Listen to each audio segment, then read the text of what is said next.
Can't really make it out. But Alicia is my cousin's name. Swipe left. That might be my Oh, cousin. No, I'm just kidding. It's not going to be my I'm cousin. definitely swiping right then.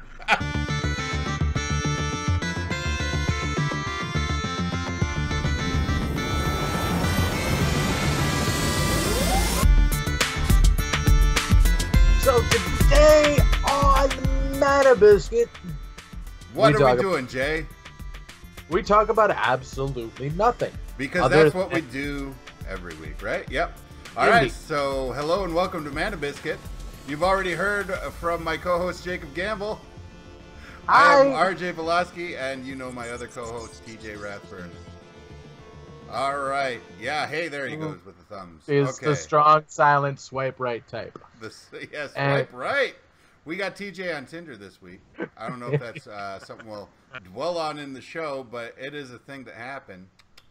Not we dwell on it, but we will do bi-weekly updates. And we will continue to see what he has to every day, every week. We'll ask you, keep track of the number of people that you swipe right on, the number of people that you actually match with. I've already lost count. I didn't keep track. Yeah, because I mean, for guys, you swipe right, you swipe right, you swipe right, you swipe right. You just swipe right. Oh no, there have been some definitive lefts in there. Well, I'm in Battle Creek, Michigan. Okay, TJ, let's get this straight. Let's outline this, man. You are 30 plus, live alone with a cat, have a menial job. Everything is swipe right. Everything. Not. I don't know. Everything. I'm 33. I have a pretty decent job, especially considering the area, and Okay. I have no children and disposable money. I may swipe right. And no ex-wife. Don't forget that. That's Yep. Oh yeah, single, never married, no children. Yeah, I mean, he's a catch, ladies. You're I'm like a goddamn unicorn. Yep. All right. So. No. Sorry, TJ. Yep. No. I'm sorry. Just let us know in the comments about how you feel about our news segment. Let's get TJ laid. All right. TJ's Tinder time. We'll have a special graphic every episode. Oh yeah.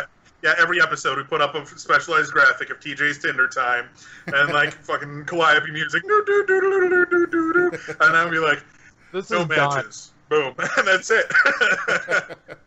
All right, RJ, you work on the title card. I will pick the music, and we'll have this all set by 2 weeks from now. Yeah, we'll definitely do We'll that. totally expend effort show. Totally, yes. The effort that I expended during the first 6 months that I've been coasting on ever since is not enough. No, never is. No. Never is. Never is. Yep. All right, so let's talk about some things and stuff because that's what we do in the pop culture. Actually, I got one. I know Hold you on. do. Welcome to my segue, Jay. What have you watched this week? Oh, I watched. I wasn't even going to talk about that, but I Okay. watched.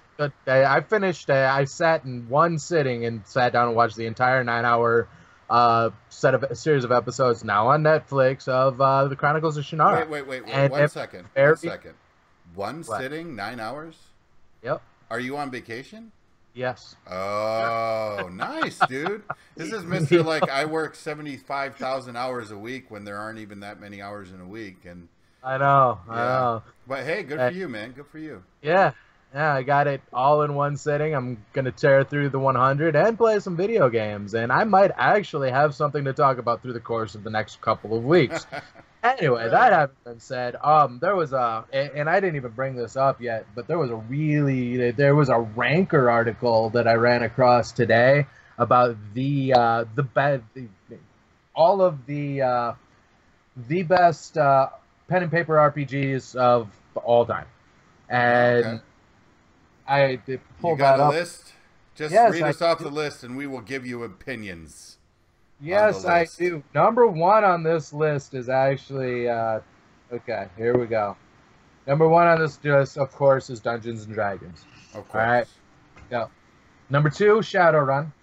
I like that. Yeah. I'll allow it. Number three is Vampire the Masquerade. Okay. Yep. Number 4, and this is where it starts to get down. This is where like the top 3 are pretty well definitive, and then from there it just kind of starts to deviate for me a little bit. But number 3 is Call of Cthulhu. Okay. I like that game a lot. It's a really good game. Yeah. Number 5 is GURPS.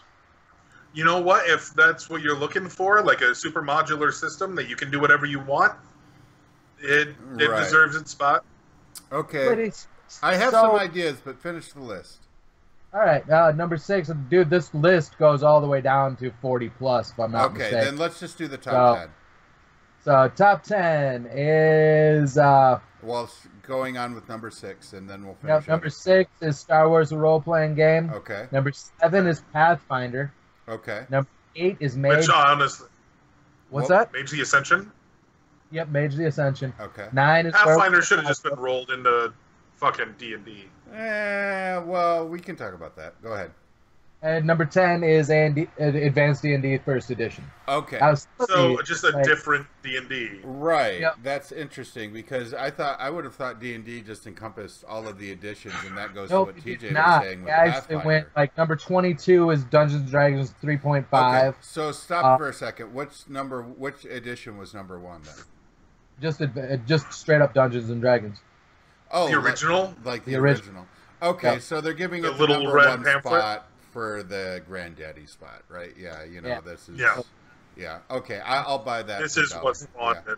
Yeah. So, which means that they ranked Pathfinder, which is D&D 3.5, continued above 3.75 is what I call it. Yeah, exactly, right? And they rank that above any other version of D&D, including 2nd edition, which is... among our generation, certainly the most nostalgic. But second? Interesting. Honestly, 3.5, 3 and 3.5 are more nostalgic for me because I was a relatively late gamer. Fair. Okay. Yeah, but and in that you get your representation from Pathfinder because Pathfinder really expanded on the 3.5. It's the way that 3.5 will live forever, which it deserves to because for real crunchy guys who like dungeon crawls, 3.5 is where it's at. Yeah, yep. Good stuff. Some of the highlights on this, and some of them that I thought Exalted on there. Exalted is on here, and it's good. Down at 27 is Rifts, which TJ I love Rifts. Wasn't Rifts? Although I'm really very looking similar to GURPS, or am I mistaken on that? Not really. Not really. It's super huge and semi-modular, but it's not as codified. This is this book for this thing, and this is this book for this thing. I'm really looking forward to Savage Rifts because they are porting the Rifts world over to the Savage universe or the Savage world. Oh God, the Savage world system. Yeah, that was a really cool system. I haven't played it, but I've read it over. I would really love to play it or run it sometime.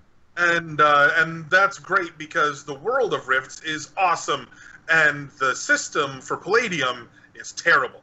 Mm-hmm. So putting it into an actually functional system is going to really raise the profile of that game. Right. Yeah. Because my thing though is that Rifts, which is a great system, very expansive, very huge, ranked below things like Traveler, which Traveler's got a lot. It's got a good rep, man. Travelers and the books were outstanding. I did enjoy the books, but Cyberpunk 2020, the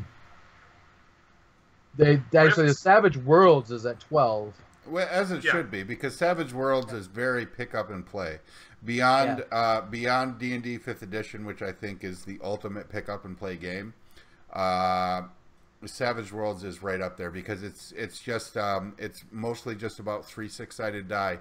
And what is the biggest thing that non-tabletop RPG gamers will kind of balk at are the polyhedral dice and how weird they seem. But if you can pick up 3 6-sided die that these motherfuckers have used to play Yahtzee their entire life, you might be able to get them into something. Yeah, this is true. Yep. And to answer your question as far as Exalted goes, Exalted ranked in at number 36. Now ultimately Ranker did a full run of this. There are This is page 1 of in 1 through 50 of 257 games ranked.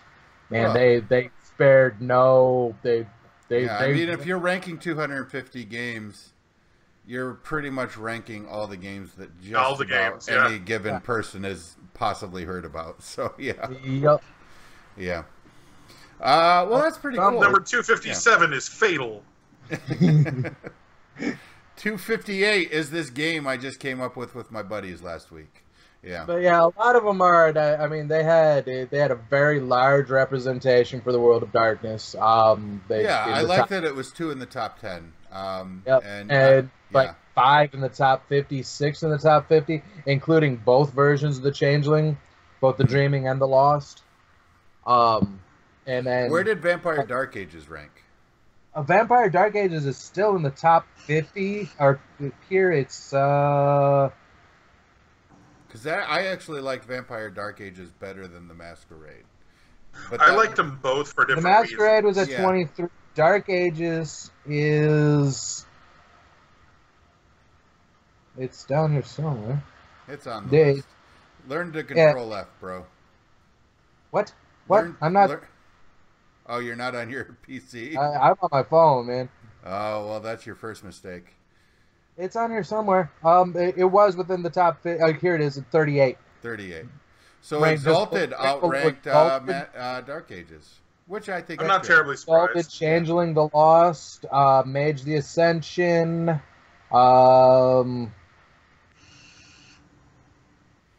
the Ascension, Generalized World of Darkness, and Werewolf.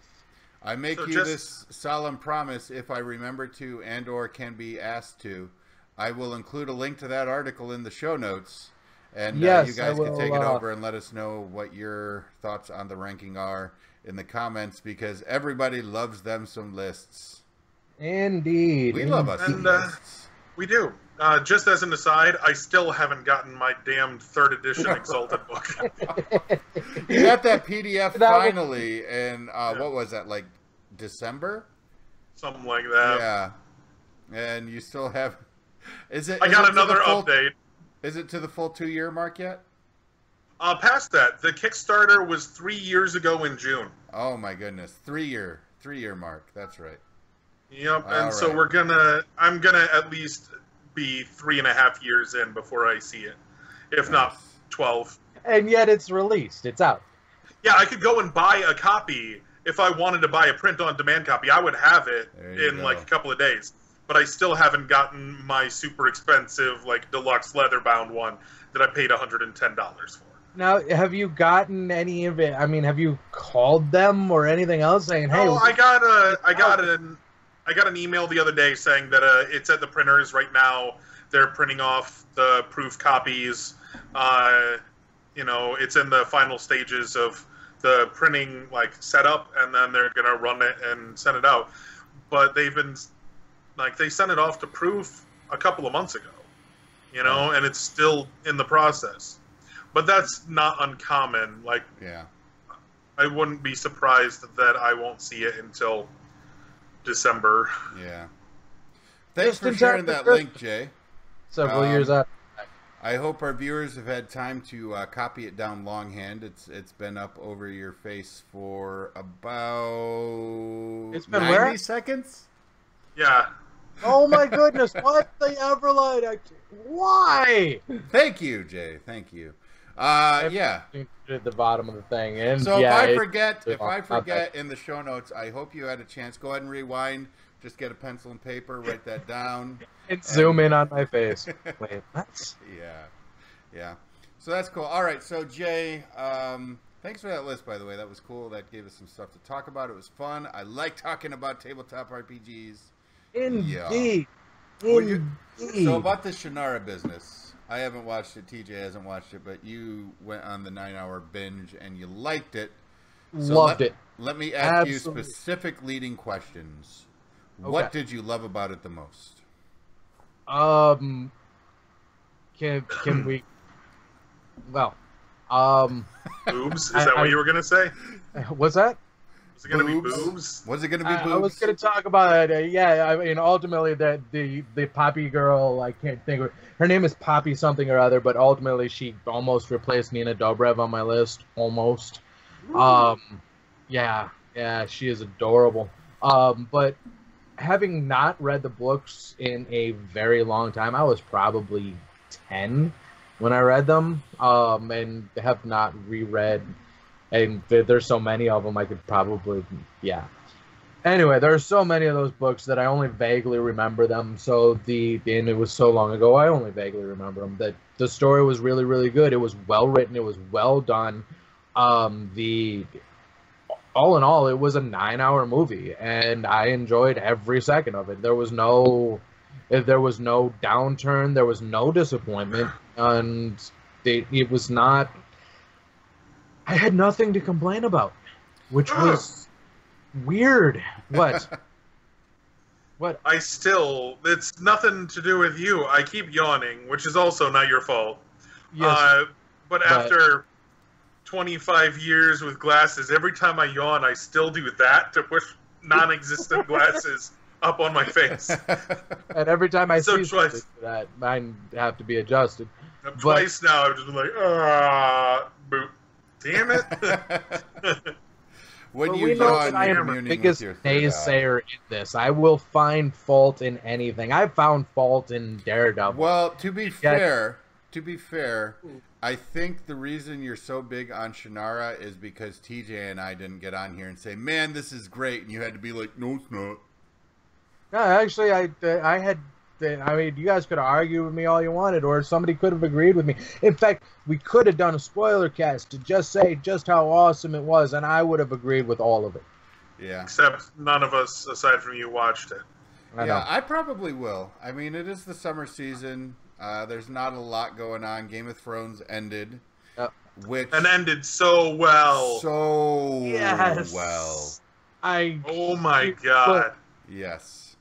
I am so grateful that I don't care about spoilers, because I am going to sit down. I have the entire run on demand right now, and am going to take full advantage of my time off to finish that out. Yeah, finish it out. It's worth every second. And all of the pieces are in place. You can really see how they're moving towards the finish. Right now, the talk is that I believe I read an interview where one of the showrunners said the current plan, which isn't final, but is their current plan, is to do 7 episodes for the next season and 6 episodes for the final season. So there are 13 episodes left, and everything is in place for just like a massive orgasmic finale. It's going to be awesome. I love it. I don't like the fact that they're shortening them up like that. That this one was only 9. And no, it was 10. It was 10. They've all been 10 until now. Yeah. I'm okay with it because I would rather they tighten it up and make it just as streamlined as possible, as opposed to what they could do, which is like drag it out. And a lot of places would probably drag it out as long as they could, and they're like, no, we want the story to be well told. HBO would love it if they drag it out. HBO has got HBO has a couple of other shows waiting in the wings to actually take the place of that. Look, nothing's been as Westworld. big. Westworld looks okay. Here's the thing, though. I mean, it's not going to be the cultural zeitgeist that Game of Thrones is. Nothing has been Game of Thrones for HBO since The Sopranos. And Game of Thrones is bigger than The Sopranos was. So you're not going to get an immediate follow-up on that. There's going to be a lull.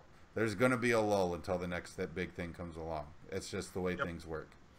Now, my hope, even though it's super long shot, there's no hope. It's not really a hope in the least. But I'm still going to hold on to it. Harriet, who was Robert Jordan's wife and executor of all of his works, was his editor and all of that, announced recently that a big-name production company that she could not name at the time has picked up the rights and started production on a Wheel of Time series. Interesting. And if it is... It didn't it wind up being confirmed that it was Sony Pictures Studio that did it? And from last I saw, there's been no hard confirmation. But it's going to be a TV series. and they finally got it out of the hands of the like Red Eagle Media or whatever had it and made the terrible thing that was on like FX. the infomercial practically. Yeah. So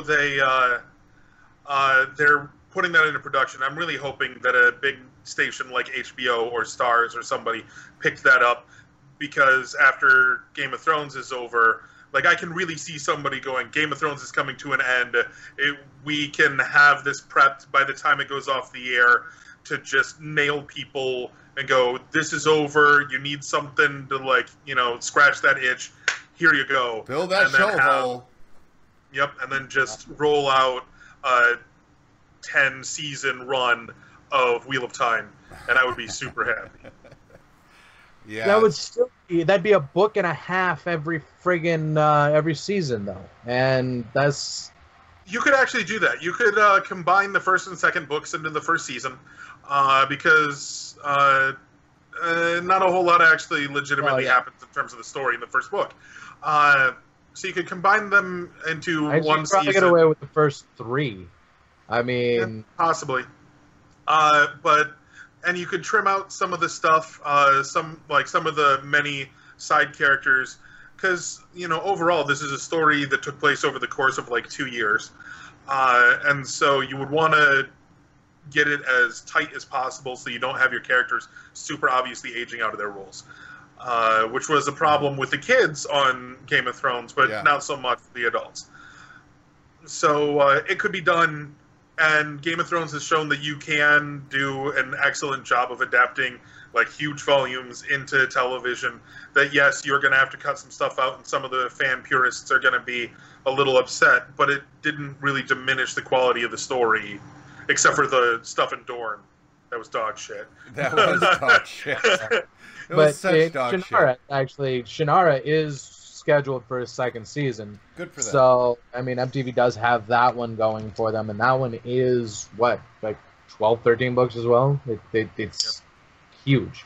Yeah. So, well, good stuff. They're doing a good job of it. Yeah. I think, you know, I think it'll be interesting to see if something like Wheel of Time does come out in the wake of Game of Thrones, to see if it suffers like, you know, a sloppy seconds curse, you know, like it's the rebound show.